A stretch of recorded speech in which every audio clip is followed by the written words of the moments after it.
So for those of you who on Facebook and on Once Upon a Time's Twitter kept saying Snow White and Prince Charming killed Maleficent's baby, well, you're wrong. Because this episode of Once Upon a Time, Best Laid Plans, gives us the backstory of what Snow White and Prince Charming did to the baby, how Cruella and Ursula ended up in the Land Without Magic, and what's going on with the author. And it's a doozy. This episode overall wasn't my favorite. I actually thought last week, Poor Unfortunate Soul was probably the best one so far since they came back from the break. However, this episode was okay. It is not one of Once Upon a Time's best episodes, but it gives you just enough backstory and it kind of puts the puzzle pieces together that you're like, okay, it's fine, I can live with it. You kind of want to see the episode in 2 weeks a lot more because Rebecca Mader is back as being Zelena, so we're all excited for that. At least I am. The Wicked Witch of the West arc was one of my favorite arcs in Once Upon a Time. I want to see Elizabeth Mitchell back as Ingrid, but that won't happen because Frozen's over.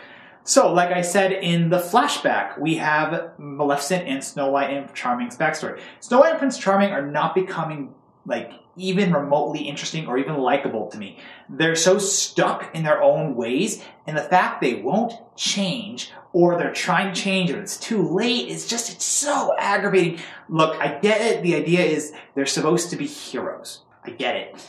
But they go about being heroic in the wrong way. And I'm no person to say this is what a hero should do, this is what they should do. But they're so self-centered in their own acts that I'm not seeing them being like good characters. I mean, Regina is much of an evil woman that she was in the past. In present day storybook, she's actually more interesting to even talk about than Snow White and Prince Charming. So it's kind of unfortunate for me that this episode is so focused on them. But whatever. So we see in the beginning of the episode that Snow White and Charming see a unicorn, they touch the horn, and the horn can show them a vision of the future.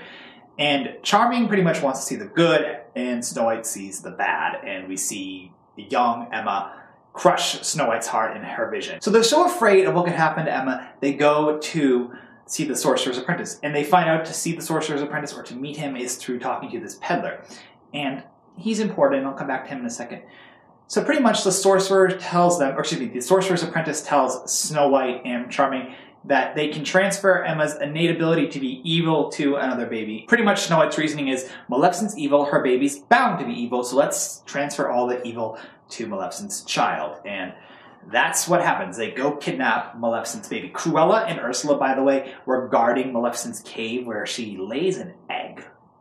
Weird. These two are just bumbling idiots. I mean, the way that Snow White knocked out Ursula, and we see Ursula, she's like it's silly and ridiculous. Just, there's no threat from Ursula or even Cruella. It gets to the point where Snow White takes the baby from Maleficent. Now, they do promise to bring the child back to Maleficent, but that unfortunately doesn't happen. When the apprentice performs his spell to transfer the darkness or to remove the darkness or whatever, it causes the baby to be sucked into a Land Without Magic. And that also is how Ursula and Cruella, because they're trying to get to the baby, and they also get sucked into it. And also the way that they're sucked in, they're like they're flailing, and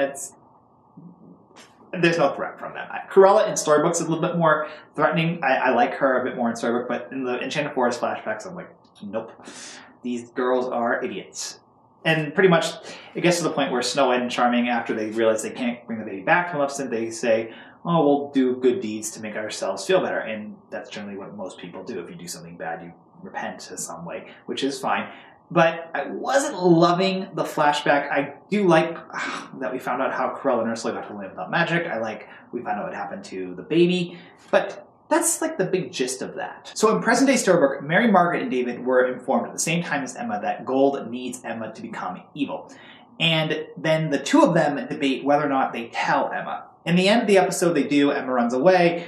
Then she kind of is okay with it, and then I'll get to the actual end of the episode in a second. Maleficent casts a spell over all of Storybook that puts everyone to sleep except for Mary Margaret, David, Henry, Regina, Rumpel, Cruella, and herself. And they're trying to find the author. They realize the author is trapped behind a page, and Regina goes to get the page from Henry. Cruella and Maleficent follow Regina, and they also meet Henry for the first time. And Cruella says, we don't think you had it in you to be a true disciplinarian. And I'm like, I like Cruella's just like little bits of lines in Storybook. She's good in Storybook. I'm not loving her in the Enchanted Forest. I'm looking for her episode, Enter Deville. That should be pretty cool. or Sympathy for the Devil, I believe it's called. I'm looking forward to that episode quite a bit. To wrap this up, and I don't want to get too much more into storybook events because it wasn't that fun for me to even watch, is Regina gets the page from Henry, but Henry gives her a fake copy that was previously made by Emma. Gold realizes it's a fake. But before that even happens, Gold is at his shop where he sees an unconscious Belle, and he says to her, I don't have much time. So I'm curious, like, what is going to be happening with him and his lack of time? Then, like I said, he figures out the page is a forgery, and he rips it up, and then he, Maleficent and Cruella, all go to Regina's vault, and they also knock out Regina because they realize she's playing, you know, double sides, or she's being the mole. She's the true mole, not Ursula. He says he has this plan to have Regina become his servant or have Regina do whatever he wants forever. I mean, I was like, okay, that's another way to wreck Regina's character, to have her become evil. I'm kind of jumping around with present day storybook, but the episode is so focused on like groups that you have to jump around because they all don't intermingle until the end. So Mary, Margaret, and David go to Henry and they get the real page that the author is trapped in. And it gets to the end of the episode where they unlock the page. Henry finds a key. We don't see what happens to Regina, and the author runs away. And also, like I said, we find out what happened to Maleficent's baby. Gold reveals that the baby had a star on her hand and that she was adopted, and her name is Lily. So if you remember earlier in the season, Emma became friends with a girl named Lily, and now we know Lily is Maleficent's baby, and that's pretty much how the episode ends. And then we have the really cool preview for next week where we get to see Zelena is back, so I'm wondering what's going to be happening there. And I thought the episode overall was decent. It wasn't my favorite. I haven't been seeing a lot of amazing episodes. I really think the episode in 2 weeks will be awesome. I'm really looking forward to that. So let me know in the comments below what you guys thought about Once Upon a Time this week. Are you looking forward to the episode in 2 weeks? Yeah, share your thoughts. I appreciate it. So remember to comment, like, and subscribe, and I will be back for Once Upon a Time in 2 weeks for you guys.